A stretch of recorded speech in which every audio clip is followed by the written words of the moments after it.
E tá aí, Carlinhos, meu bem? Como vocês estão? Tá tudo bom com vocês? Hoje eu tô aqui de novo, eu tô meio sumido aqui do canal, eu fico mais lá no TikTok, né? Se você ainda não foi lá no TikTok, o canal aqui, o Fora do Ar, quer dizer, o Bora do Ar, ele tá lá no TikTok também. Procura lá, bora.toar que você vai achar nós lá. Eu fico mais lá, mas hoje o Alisson pediu pra mim vir aqui também, falou que eu tava sumido aqui pra vocês não esquecer de mim, né? Ele meteu até um lacinho desses aqui, ó, verde ali, que é o símbolo da atuação de órgão, né? Bem legal ali, eu gostei bastante, né? E hoje ele vai falar ali no canal da fila do transplante, como é que funciona essa fila. Eu tô curioso para saber também como é que funciona. Será que as pessoas ficam lá no hospital um atrás do outro, tipo no banco? Ou nas lotéricas, a gente vai pagar uns boletos de alguma coisa lá na lotérica, tem aquelas filas enormes, tem que ficar parado? Ou será que eles estão senha lá para cada um, daí tem umas cadeiras lá, igual tem uns bancos também, que daí a gente pode esperar sentado, né? Então não sei também como funciona isso. E hoje ele vai falar um pouco ali no vídeo sobre como é que funciona essa coisa toda aí, né? Eu tô bem curioso para saber, né? Então, vamos lá pro vídeo? Que tal? Então, sem perder mais tempo, bora pro vídeo, Lívio!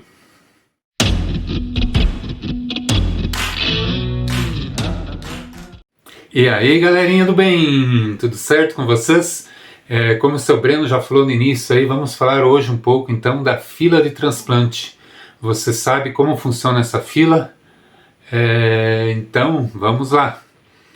Fila talvez não seja um nome muito mais correto para essa questão, né? Não é igual uma fila aí de banco ou uma fila de espera. Não necessariamente o primeiro é sempre o mais antigo da fila, é o que vai ser atendido, né? Vamos dizer assim. E por que isso? Porque a fila, a lista, né?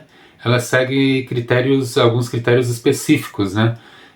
Então, quando há um doador, né? Esse doador, assim, quando a família é detectado um possível doador, a família é contatada e depois que a família faz essa autorização, né? Dá autorização para doação, a central de transplantes vai lá e faz uma seleção nessa fila com alguns critérios. Por exemplo, a compatibilidade sanguínea, né? Então, no meu caso lá, do doador, se eu tivesse um tipo sanguíneo que não fosse compatível com o meu, não é possível eu receber esse órgão, né? Então, a tipagem sanguínea tem que ser compatível entre o doador e o receptor. Um outro critério também é o tamanho do órgão, né? Geralmente se faz uma relação entre a altura e o peso, né? Em média, aí, em torno de pode haver uma diferença em torno de 20% para mais ou para menos, né? Fora disso, já também não é compatível, né? Por exemplo, eu tenho 1,80 m, não adiantaria eu receber um órgão de uma pessoa de 2 metros e que pesasse 150 quilos, por exemplo, né? Esse coração desse doador ia ser muito grande para mim, né? Então há essa questão do tamanho também, né? Do órgão, né? E isso é aplicado não só no coração, mas para os outros órgãos também, né? Então, assim, busca-se sempre o mais antigo da fila, né? Vamos dizer, o primeiro da lista, né? Mas nem sempre o primeiro é compatível com isso, né? Com o tamanho e com a tipagem sanguínea.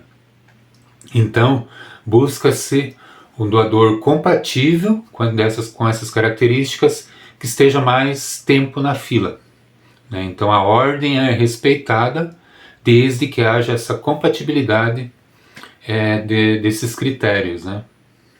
Também há outras questões aí que pode fazer que o primeiro da fila, né, os que for compatível e seja o mais antigo dessa lista, não receba o órgão naquele momento, né, a pessoa, né, o paciente que está na fila de transplante, muitas vezes ele pode não ser localizado, né, ele pode recusar esse órgão. Um detalhe aqui, ele pode receber a ligação, olha, tem um órgão aqui para você. Ele tem todo o direito de recusar, olha, eu não estou no momento bom para receber o órgão, eu não quero receber esse órgão, né? Então busca-se o próximo doador, o receptor compatível, né? Um detalhe, ele não perde, se ele recusar, ele não perde a vez na fila. Ele não volta lá para trás, ele continua na mesma posição, aguardando um órgão compatível. É diferente de uma fila de cinema, por exemplo, que se você sai da fila, vai ali, sai dali, vai comprar uma pipoca, quando você voltar, você vai voltar para o final da fila, então não funciona assim. Também pode haver, por exemplo, a equipe médica não está disponível, né? Então, que vai fazer aquele transplante naquele receptor, né? Por exemplo, se eu tivesse lá, tivesse um órgão que fosse compatível comigo, mas a equipe lá da Santa Casa que faz esse procedimento tivesse, por exemplo, num congresso em São Paulo, né, num evento médico em São Paulo, né, não teria como ser feito, né, não existe a possibilidade de trazer uma outra equipe, tem que ser aquela equipe que acompanha, que já conhece o receptor, conhece os detalhes, as especificidades daquele receptor, né.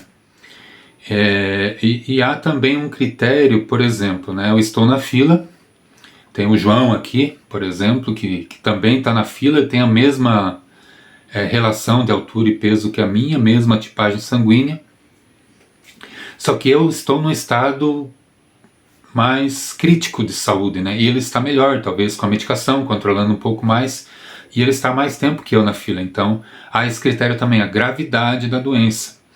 Eu, quando estive internado, eu fiquei internado tomando dobutamina na veia direto, né? Com a bombinha infusora ligado ali no acesso, 24 horas por dia. Eu não podia tirar aquilo nem para tomar banho, né? Porque o risco de eu ficar sem a medicação ali, meu coração poderia parar, né? Então minha situação era grave. Então eu passei na frente, entrei numa lista de prioridade devido à minha gravidade, né? Eu não podia esperar muito mais. Então se o outro colega ali que tivesse as mesmas características minhas, ele talvez poderia esperar um pouco mais. Então há essa questão também. E uma coisa que eu preciso ressaltar ainda em respeito à fila, tá?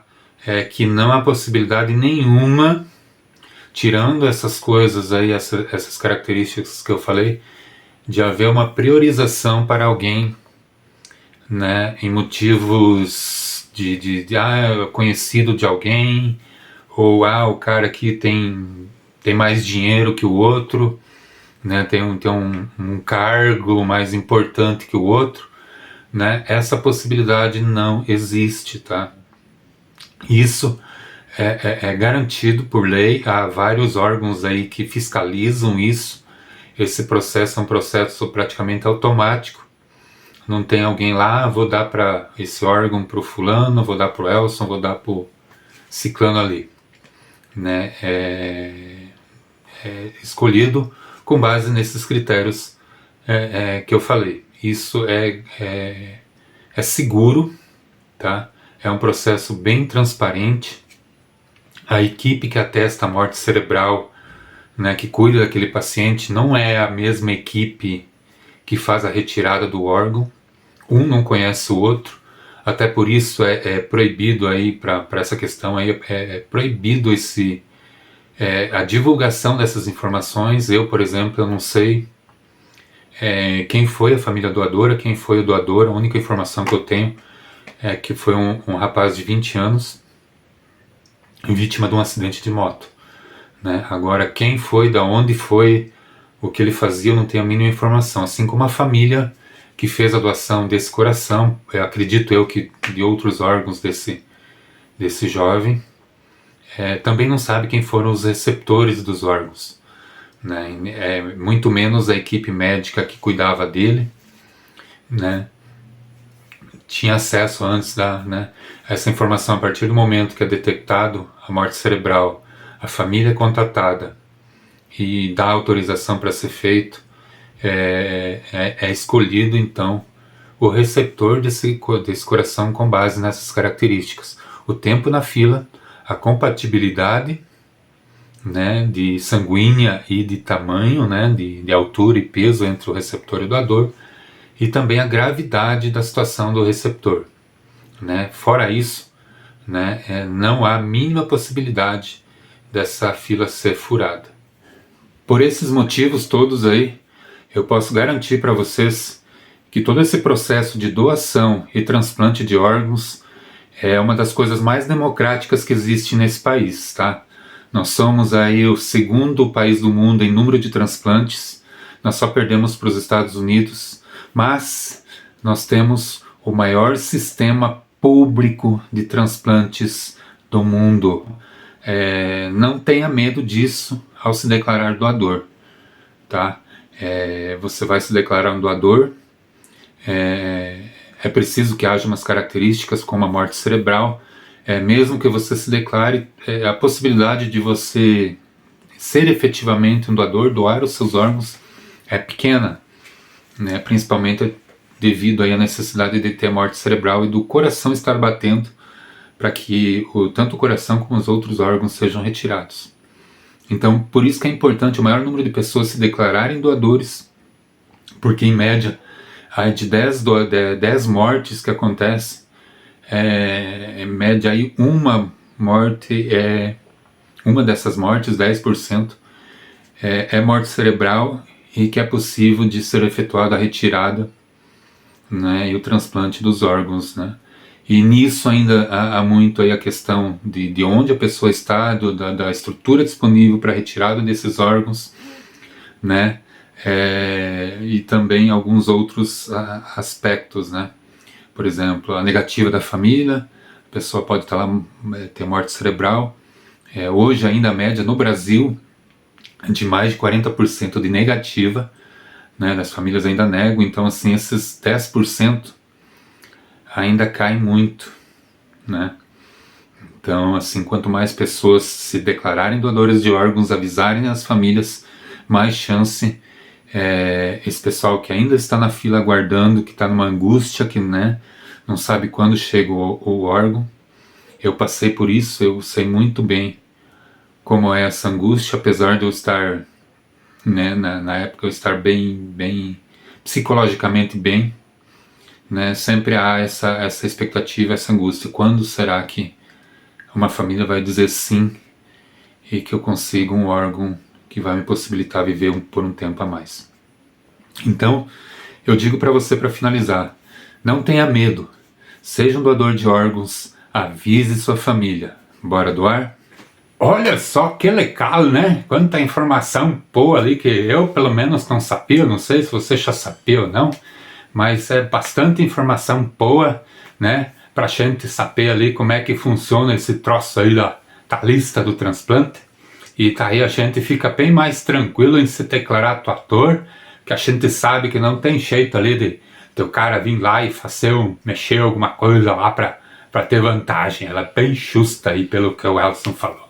Então, se você não se inscreveu aqui no canal ainda, vai ali no botão de inscrever, siga nós ali. Se você tem alguma dúvida ali, deixa ali nos comentários, o Elson vai responder. Eu não vou saber, mas o Elson vai responder para você. Se não souber, ele vai pesquisar, ele que se vire, né? Então, dá trabalho para ele, não deixa ele tá muito folgado ali, isso que eu vou falar para você. Então, comenta ali no vídeo, se você tem alguma experiência com transplante, quiser dar um depoimento também, fala com ele lá e faz ele trabalhar, né? Ajuda nós nessa campanha, nós estamos lá, o Bora Doar tá lá no TikTok, eu fico mais lá, né? Porque diz que eu sou engraçado, eu não sei porquê, mas lá diz que é mais descontraído, mas a gente fala da doação de órgão lá também, né? O Elson tem lá no Instagram dele também, o perfil, ele fala do tia dele aí, de um transplantado, né? E ele também tem um perfil num tal de LinkedIn lá, que não sei lá, ele fala que ele diz que ele fala de outras coisas também, além de órgão, né? Então, siga nós ali, ajude nessa campanha. E o mais importante de tudo, seja um doador de órgãos, tem que avisar tua família, beleza? Para atuar, viu?